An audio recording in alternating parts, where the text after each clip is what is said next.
Hi everyone and welcome back. So today we're going to look at using sampling to predict, and this is page 462 in the textbook. Okay, go ahead and put your name up at the top, put your class hour and today's date.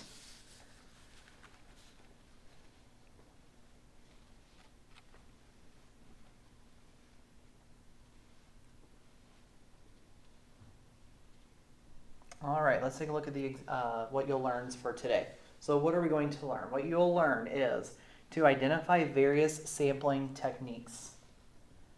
Identify various sampling techniques. And then we're also going to determine the validity of a sample and predict the actions of a larger group.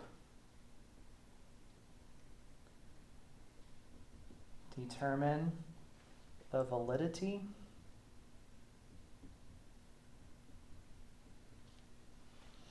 of a sample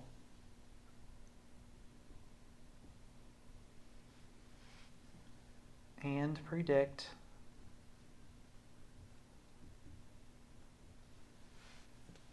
the actions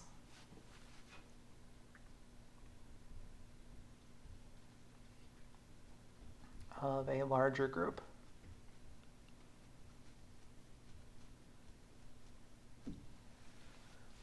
Okay. Again, this is one of those kind of like non-mathy ones that we had a while back. So it's kind of just a lot of looking, understanding, writing some things out. All right.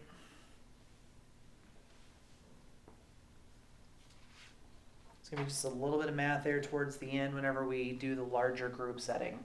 Okay, so if you remember back in the larger group one that we had before, it was where if so many kids were listening to music out of this population, then how many would be out of this population if it was a little bit bigger or smaller? Okay, it's kind of the same thing. We're just going to do something a little bit different. All right, so what we're going to look at is the different kinds of samples. All right, so I'm going to go ahead and move down so you can see the whole thing at one time. I know you have it on your paper, but for those who don't have notes to follow along with, if you're watching out in YouTube land, then this is what I'm going to be looking at. All right, so first of all, we have two different kinds of samples. We have biased and we have unbiased. Okay, and I wrote you a little side note over here. So you might want to circle that, highlight it, whatever. All right, each word means this, it's the opposite of how it sounds. So biased means something is unfair, whereas unbiased means it is fair. Okay, so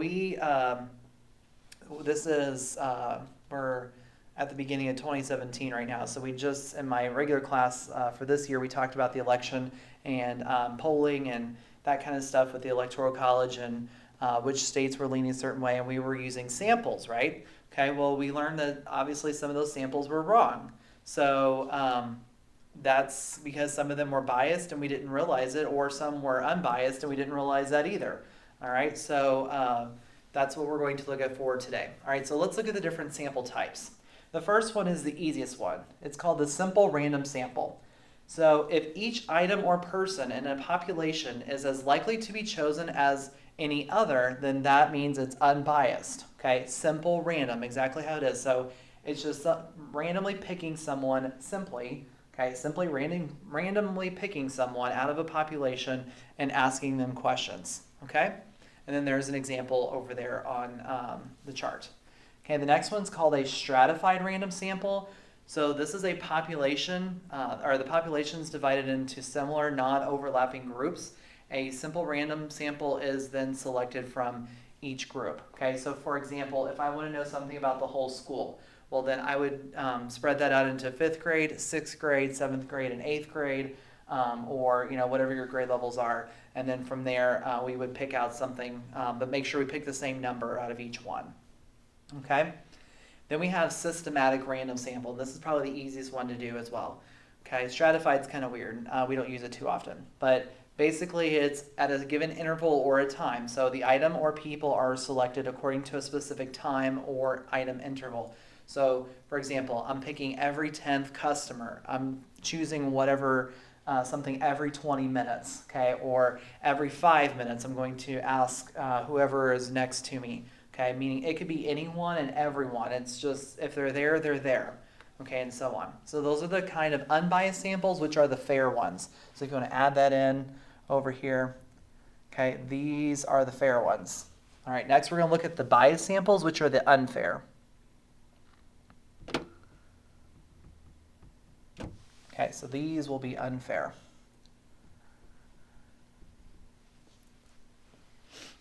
All right, so a biased sample can be either a convenience sample or a voluntary response sample. A convenience sample means that you include members of the population that are easily accessed. So if I wanted to do a quick survey about the whole entire 7th grade, and I only use, we'll use my second hour class, for example. My second hour class only has about 14 to 16 students in it. Okay, so is that really going to give me a pretty good prediction on how the whole entire grade level is? Maybe, but probably not, okay? So they're right here. I could ask them, it wouldn't take but 2 seconds. I could be like, how many people are for a longer lunch period? How many people are not for a longer lunch period? How many people think we should have recess? How many people should think we should not have recess? Okay, and I could quickly do a quick show of hands, and then I could use that data for myself. But that's a convenience sample. Could it be true? Maybe, but probably not. Okay, I need a little bit more than just the few kids that are in that class versus my other classes, like some classes have 24 kids in them. So if I sample them, is it better? Yes, it's better, but it's still a convenience sample because I would probably need to ask at least half of my classes or all of them to get a pretty good handle on what I think, okay? The other one is called a voluntary response sample. That means people only have to participate if they want to. All right, so as I was talking about earlier with the when the elections roll around, okay, you probably get phone calls, especially if you have a landline still, you probably get phone calls or emails saying like, hey, what do you think about this survey? Or, you know, this candidate, da da da da. You only have to participate if you want to. So that's why sometimes those polls are way wrong because they're calling certain people anyway. And if you're just getting to pick whether you want to choose or not, that's still a voluntary response. Okay? All right, let's take a look. So we're going to do example 1. And you'll have to look back and forth on your paper. You got it on the front side. I have to scroll, so I can't do it that way, but we'll know what they are. Okay, so we're going to determine the types of music a concert hall's customers like best. All the people attending a country music concert are surveyed. Identify the sample as biased or unbiased, and then describe its type and explain your reasoning. So do you think it's biased or unbiased, so unfair or fair, to ask people at a country music concert what their favorite music is? If the concert hall is trying to figure out what their favorite music is. Okay, everyone that goes there for different things. Would it be okay to do that? I would say probably not, because if they're there for country music, then obviously they like country music, right?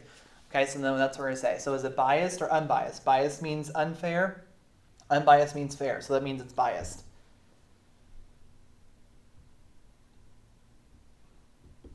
Okay, so why is it biased? So then you go back to your chart. Okay, so out of the bias category, which one is it? Is it because it's a convenience sample, or is it because it's voluntary response? So for that one, it would be a convenience sample because everyone's right there at the concert. They can get them as they're walking in and walking out, right? Okay, so this is a convenience sample.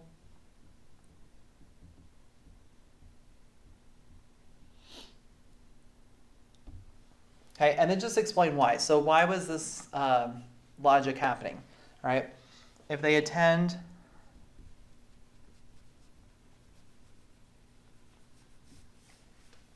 a country music concert,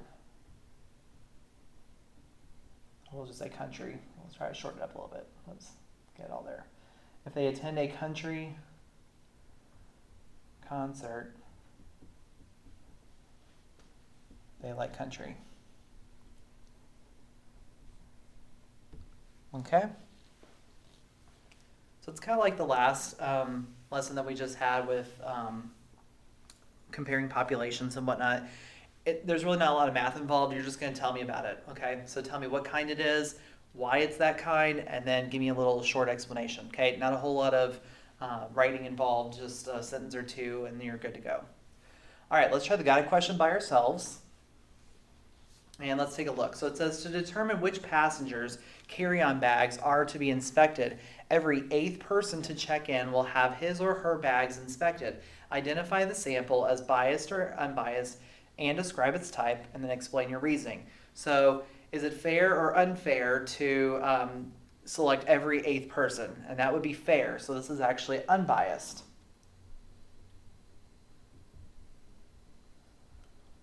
Okay, why is it unbiased? Because they're picking every 8th one. Since they're systematically picking, that's called a systematic, what's my word here? Systematic random sample. All right, so we'll just put systematic for short. Oops, can't spell.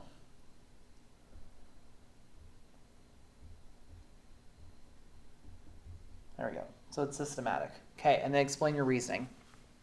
All right, so just give me a really quick sentence. So since it's every 8th person, basically it could be anyone. Okay, it could be you and I, who obviously are not terrorists. It could be some little kid. It could be some little old lady who's just going to visit her grandkids for Thanksgiving or whatever. Okay, so it could be anyone and everyone. So it's systematic, and then let's just say every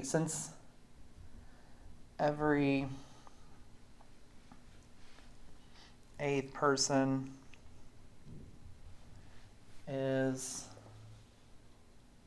picked. It could be anyone. All right. All right, so hopefully you're getting the hang of it. Again, you're just going to use your chart, flip back and forth, and things like that. All right, so let's go ahead and turn the page. And let's look at number 2. It says a pet store mailed a survey to residents to determine their favorite pets. 50 people responded and the results are shown in the table. Is this sampling method valid? If so, how many people can you expect to choose dogs as their favorite pet in a city with 1,585 people, and explain? All right, so valid means is it unbiased or fair? Okay, so is this fair to mail home surveys and let people send them back in if they want to? That would be no. Okay, they're not allowed to do that. All right, they have to participate or it doesn't count. So this would be invalid. And then we'll go ahead and put /biased. Okay, and then which one do they use? They use voluntary response.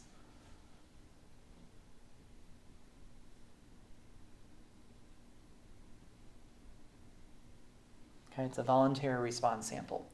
All right, so why aren't they allowed to do this? Okay, because not everyone has to do this, right? Okay, I don't have a pet at home because I'm not allowed to where I live. So for me, I don't have a pet. So even though I may like dogs, I can't send one in and say I like dogs because I don't have a pet. So I'd probably just throw it in the mail. All right, or throw it in the mail, throw it in the trash. All right, so since not everyone has to respond, then that's going to invalidate it. All right, so not everyone has to participate. There we go.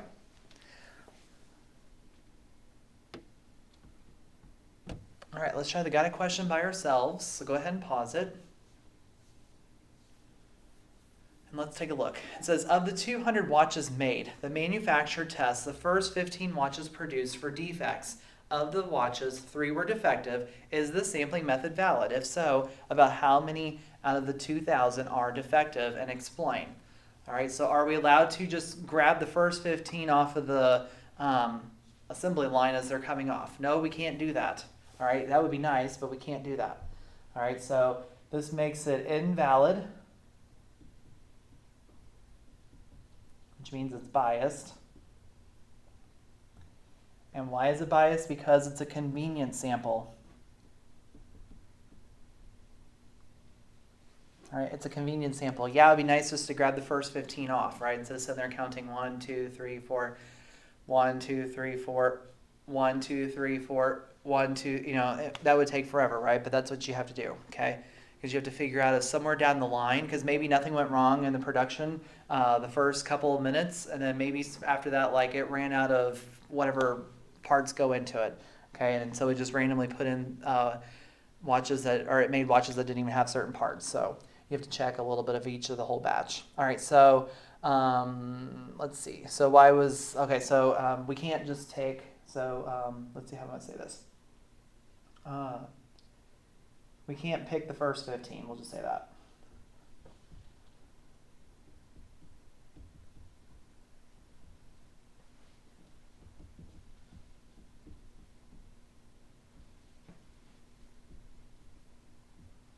There we go.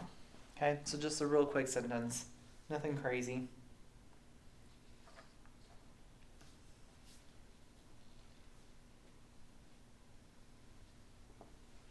All right, let's try example 3. So we're going to do a STEM question for you STEM people out there. Here you go. This one's for you. All right. From a batch of 7,500 computer chips produced, the manufacturer sampled every 150th chip at random for defects and found that 2 were defective.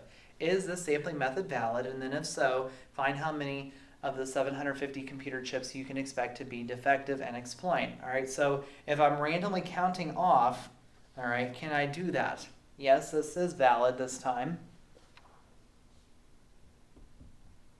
And which strategy are they using? They are using systematic random.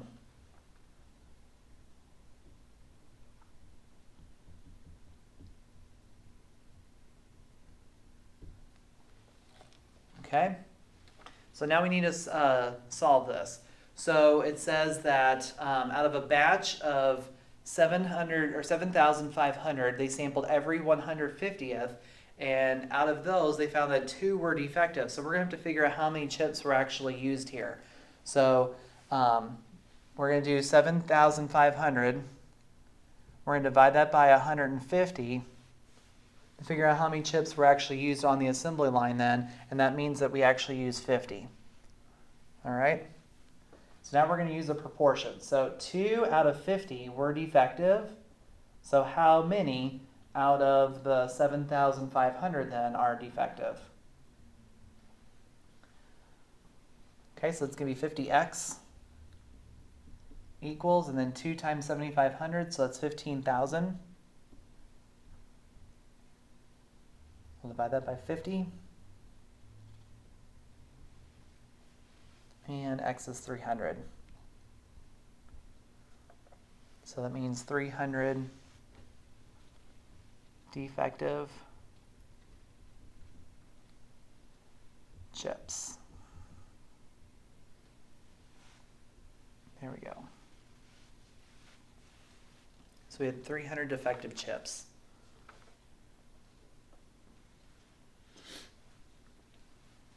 It'd be interesting to visit the Apple Place and other ones that make cell phone parts and see how many of them are actually defective like that, and they have to throw them away, recycle them, or whatever they do with them, and start all over again.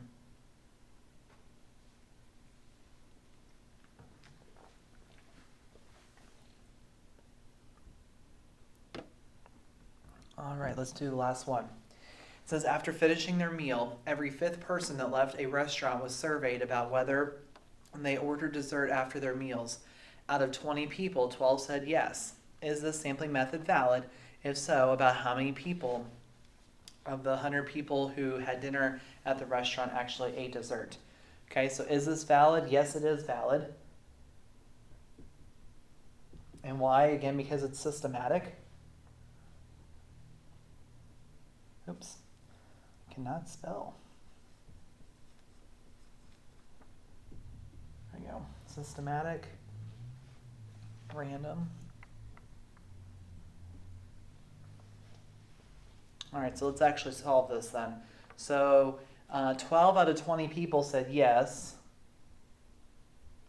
So that's going to be equal to how many out of 100 said yes? Okay, so it's going to be 20x equals 1,200. We'll divide that by 20. And that's going to make 60. So 60 people.